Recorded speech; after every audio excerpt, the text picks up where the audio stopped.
Mr. Esban from IMS, International Media Support Organization.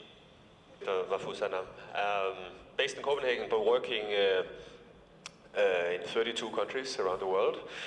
So we are actually an international organization working to support local media and media development.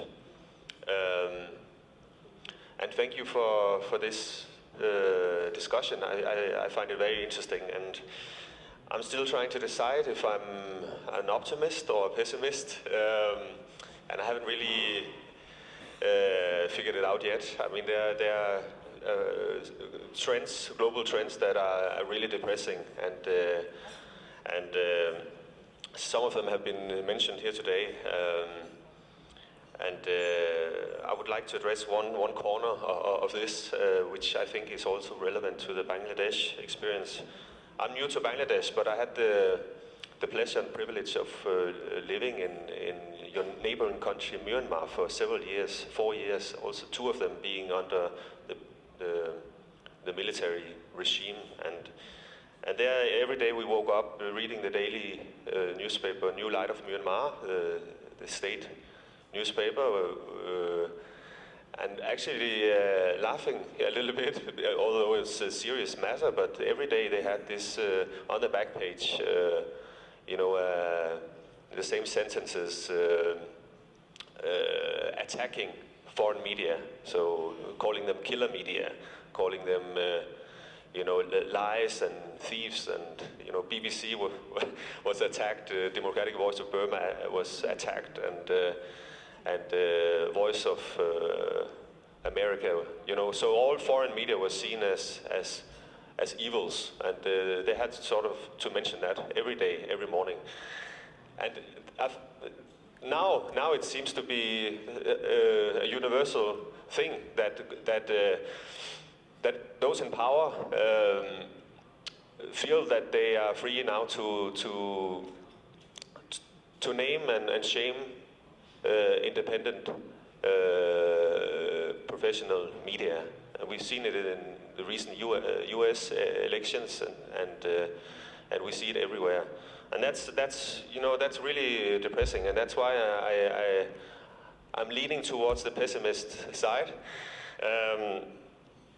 And also another related trend is that we are seeing attacks on media increasing over the past decade, and possibly fueled by our leaders accepting these negative views on media, and actually fueling it. With killings of journalists, the threats, intimidations increasing, with information wars happening in Europe, all over the world, with counter narratives being sponsored by states that are democratic. European Union trying to counter Russian propaganda with their own propaganda, and the journalists and the media becoming a battlefield. So I will just conclude by saying that if I should try to be optimistic, I would say that being here, listening to you, listening to 2 journalists around the world, really carrying on their work, insisting on the classical ideology around good journalism. That's encouraging, and it's a struggle and a fight that if we take it jointly, it's a fight that that I think we can win. But it requires comradeship and cross-border collaboration. So that would be my final words. Thank you. Visiting guest, not spoken, so I don't want to leave him out. Mr. Penjor from Bhutan. Be very, very brief. Okay. Thank you. So one good news. yes. So back to bad news about the challenges. My colleague has highlighted the common problems, but there is one problem. I wouldn't call it a problem. I would say it's an opportunity. It's the war with social media. We have declared that social media has won the war, and our problem is how to make a truce with them. In other words, how to make use of social media to improve journalism. In Bhutan, this is very tricky because we are a rumor society. Everybody likes gossip, and then when social media came in, the platform has changed. So it has gone to social media, and the good thing is you see a lot of gossip on social media, on WeChat. There are websites, groups called breaking news, and then they break the news. But the good thing is people come back to the paper to see if it is correct. So next day we see people, let's read this paper, or let's read Kunsel to confirm whether this news is true or not. So I could see some hope there. And the other challenge, sorry, I forgot the other challenge. Because what you Rinzi forgot has may be highlighted- forgotten, right? Pardon? Okay, pardon. Okay, I think no challenges. But I agree with, now I forgot the speaker. Somebody said that the future of good journalism is, future of journalism is good journalism. I totally agree that, and I think that there's another element to that. So that element is investment. If you invest in human resource, if you invest in journalism, and then I think there is a future for journalism, not only in South Asia, but across the globe. Thank you. I think I'm short enough. Thank you. We're really running out of time, so I'd like to beg apology to all my Bangladeshi colleagues who I couldn't give chance. So I would like to now call on Mr. John Yearwood. He's the chairman of International Press Institute. All protocols established with regards to Protomalo's wonderful birthday celebrations, and thanks for inviting us all here. But before I continue, I would be remiss if I didn't take a minute to recognize IPI's National Committee Chair here in Bangladesh, Mr. Bulbulbhai, who has served us in this country for quite some time and is a member of our national board. You know, Mr. Chairman, I have been in journalism now 30 years this year. And I'm thinking, as I listen to everyone, about some of the challenges and opportunities that we face.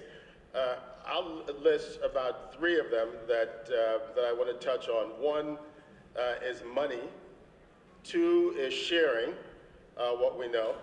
And 3 is the issue of press freedom, which I think is critical, and I know it's been touched on by some. In terms of money, when I was a young journalist, and certainly more recently when I joined the Dallas Morning News, which was about 30 years ago, and also later when I joined the Miami Herald as the world editor, in terms of the money that the papers were making, some people would say, to some extent, it was insane, in that we almost didn't have to do anything. We had margins of 25, 30%. And now, unfortunately, those margins are down to 5, 6%. I think part of the problem is that, and we saw this at national levels as well, when many of us were making tremendous amount of money, we did not use the money as efficiently, I think, as we could. In fact, we saw that in the case of Brazil, when commodity prices were very high. Brazil was making tons of money in commodities and did not use the money as well as it could have.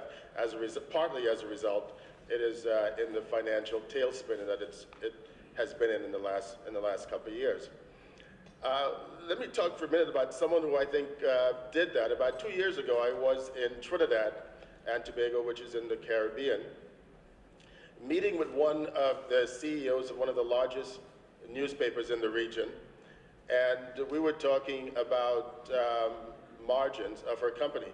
At that point, she said her margin was around 30%, which pretty much blew me away. And she said, what we have been doing with that money, with some of the extra money that we're making, we have started investing in real estate.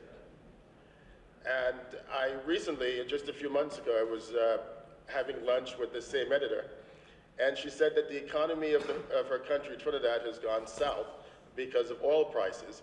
And she said, what's keeping us going and what's helping us out tremendously is the fact that the income from this real estate that that's helping us, that we started investing in 2 years ago. And I think as I travel around the world and I talk to various newspaper editors and publishers, they're trying to find what that secret sauce is, if you will, in terms of how they can keep their companies afloat. Well, I know someone mentioned Japan earlier, whether it's in Japan where I talked to editors there, and one of the things that they're starting to do is to use their tremendous circulation lists to now start delivering goods that are coming in from Amazon. So they have partnered with Amazon and said that when our customers order products from overseas and elsewhere, we can help deliver it. Not far away in Taiwan, we have the owner of one of the major papers there was telling me that one of the things that he has gone heavily into is holding conferences. And that's one of the sources of income that again, to help the bottom line in these times of these very, very lean times. I think one of the things that they have said to me, and I think is almost exactly what you're doing here today, which is getting editors around the table and talking about their successes and how they've been able to withstand these economic pressures. Because I think what they have said, one after another, is that we want to learn from each other. And I think what you're doing today is really critical in helping us all learn from some of the successes, because no one has the single answer. I think together, all of us working together can help us get to the other side of this financial problems that many of us are facing. Now, I talked for a minute about, at the beginning, about press freedom. I think it's really critical that, and I'll get to the US and what's happened here recently in a minute, but I think it's really critical that we all stand together as it relates to press freedom whenever we see our colleagues who are being disenfranchised around the world. Not too long ago, I was in Zambia because the government there, on the heels of the election, had shut down the leading opposition daily. And what those journalists did, which was unlike anything that the government expected, they stood outside the front gates of the newspaper. They got desks, they got computers, they got printers, and they started putting out the paper from the sidewalk. In other words, they turned it into a mobile newsroom. And every day that paper came out that morning, and it was being printed, and no one knows exactly where it was being printed, even though the government was trying to find out. But there was a long line of Zambians waiting to get the paper every day because they know how important it is to have the free flow of information.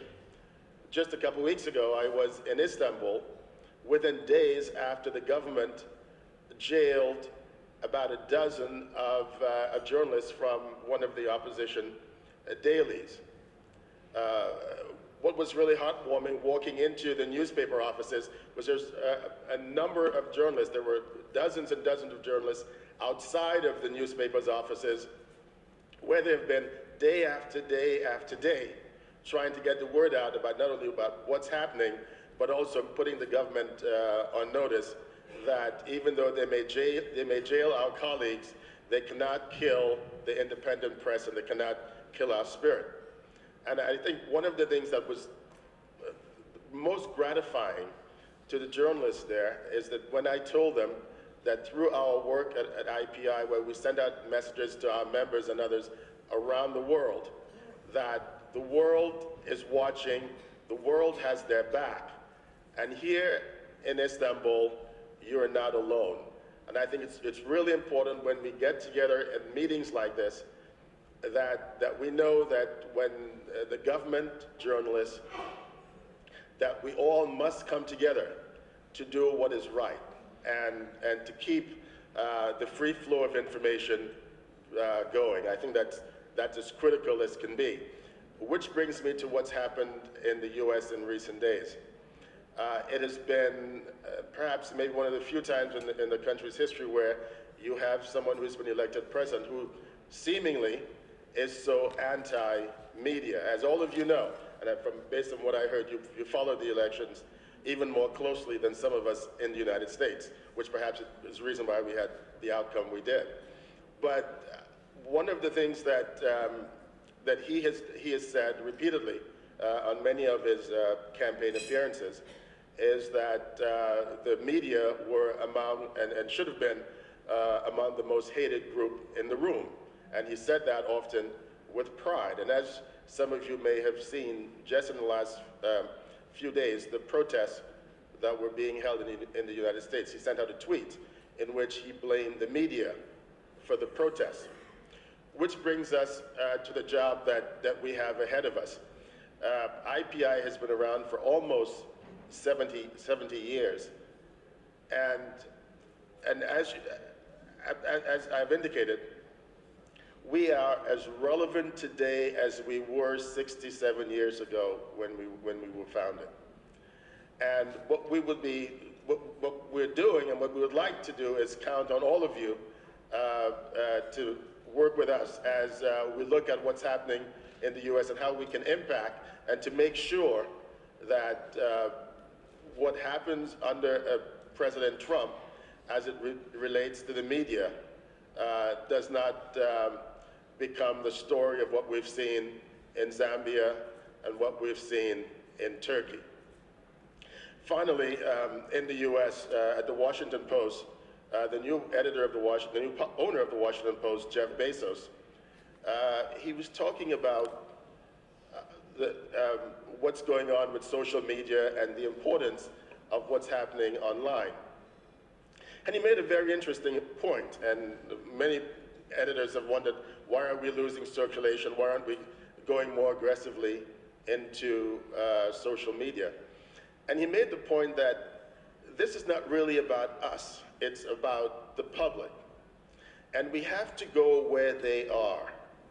It's no longer good to say, enough to say, we're putting out a newspaper and you must read it.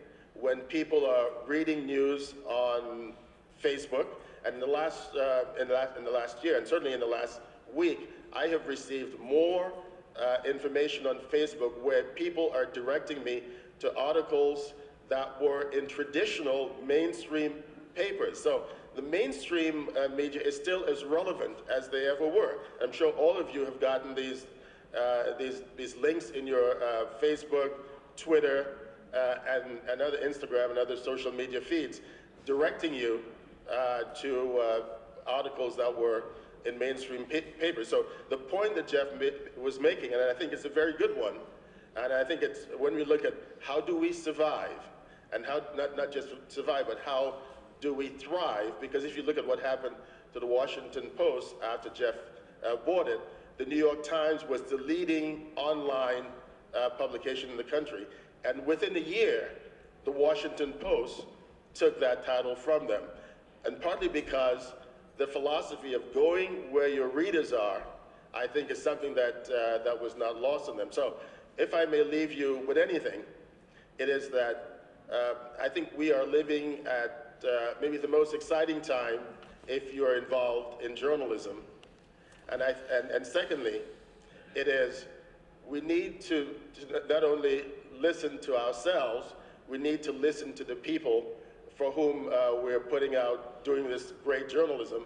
And many of them are saying, find us where we are, and whether that's on Twitter, Instagram, Facebook. And if you do that, success is assured. Thank you, Mr. Chairman, and I appreciate the invitation.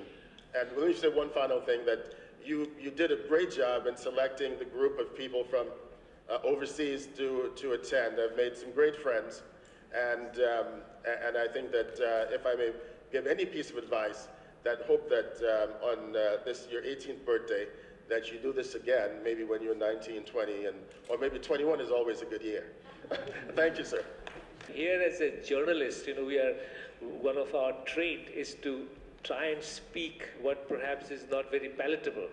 We journalists have been used to meeting at invitations of others. Means that other organization, some foundation invites us to meet, the World Bank invites us to meet. We don't invite ourselves. Now, what is unique about Pratham Alo is that this is one newspaper that has spent its own money to invite all of you, and we are very proud that you came. I would like to suggest to other bigger newspapers who are in this region and perhaps beyond, that you can think of doing the same thing. Because if we wait for others to bring us together, then they will have their own agenda for bringing us together.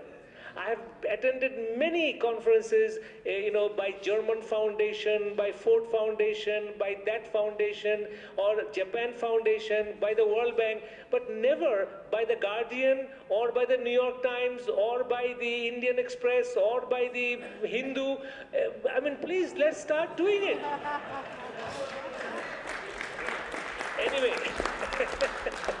we in the Daily Stars did it before Pratham Alo. But anyway, thank you so very much.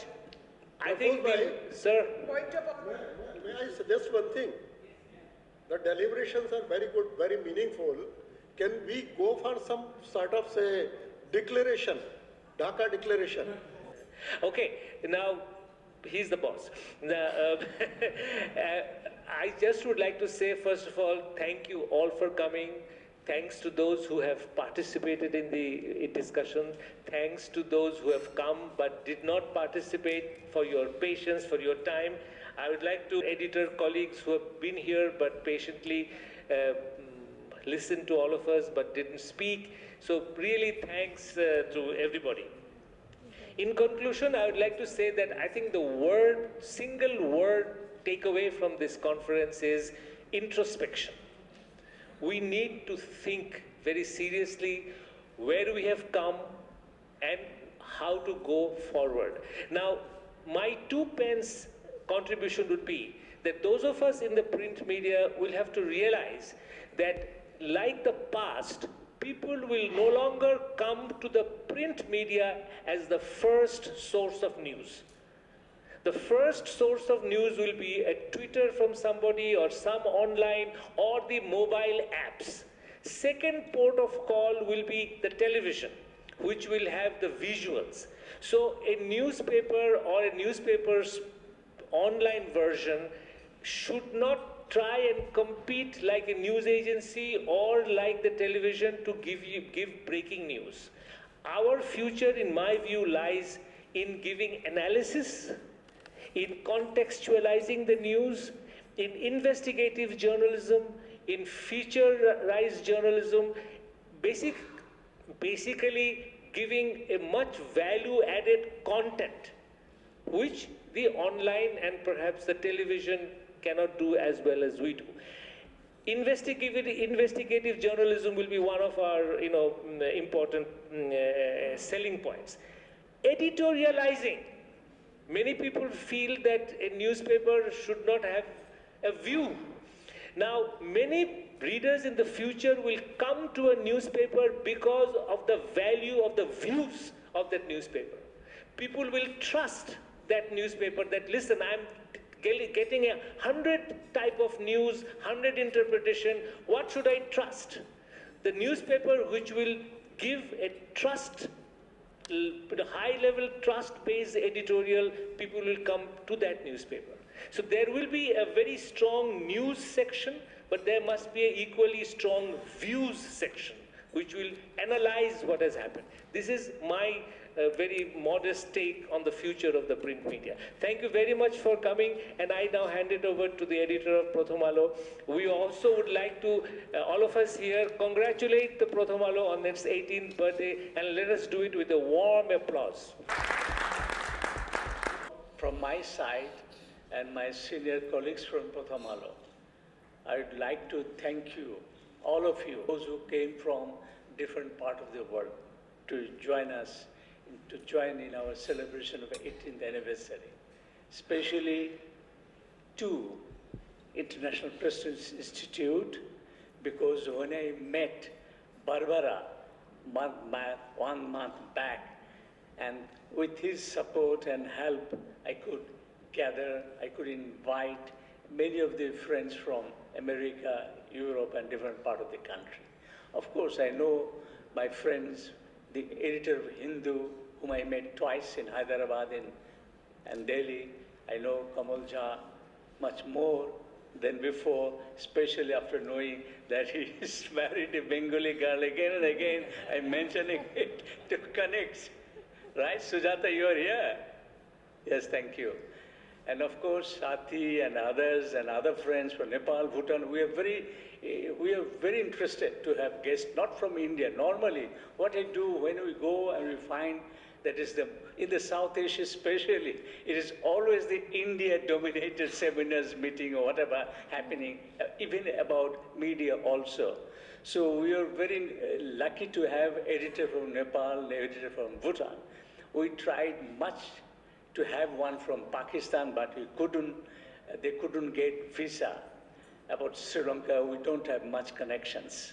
So we have here the Indian journalist, the Bhutan and Nepal and Bangladesh is quite a good composition. Of course, so I tried with the Afghanistan editors, 1 or 2, they couldn't come, they couldn't join. So that's the issue. So I must thank again the foreign guest journalist, and also I am honored to among us the editors, senior journalists, representative of the news agencies. Especially I'm thankful to President of the Dhaka Press Club, Shafiq Rahman. He came a little late, it was a confusions, and the General Secretary of the Press Club, and the BFUJ President Munjul Hasan Bulbul as a journalist union leaders here. So my thanks to all of you, and we hope that we can continue such discussions in such an open atmosphere. And I'm also thankful to some of my young colleagues from television, Khalid, Samia, and I can mention some others, Pranav, those who worked with us together, Shamal, my old friend, Ashish Shoykot is here from Ittefaq. I remember their presence with us when we were working together. So it's a good opportunity, good occasions to have among us all of my old friends, those who work together. So thank you, all of you. And I have 3 colleagues here. One is Shommu Bandhopadhyay. He is working for us from Delhi. Can you please stand up and show your face? He's a regular. And then we have a colleague from Kolkata, Amar Shaha. Then we have one from Agartala, Tarun Ganguly. Where is he? The Tarun Chakraborty. He was here, he left. Thank you. So, thank you again.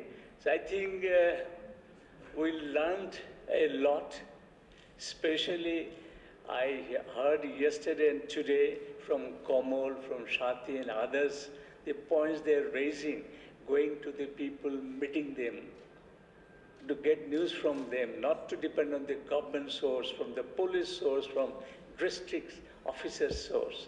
Am I right, Sati? Of course. Yes. So I learned a lot, we learned a lot, and we'll endeavor, we'll try to improve our journalism quality in writing, in views, opinion, others. Thank you very much. Hope to see you again. Thank you.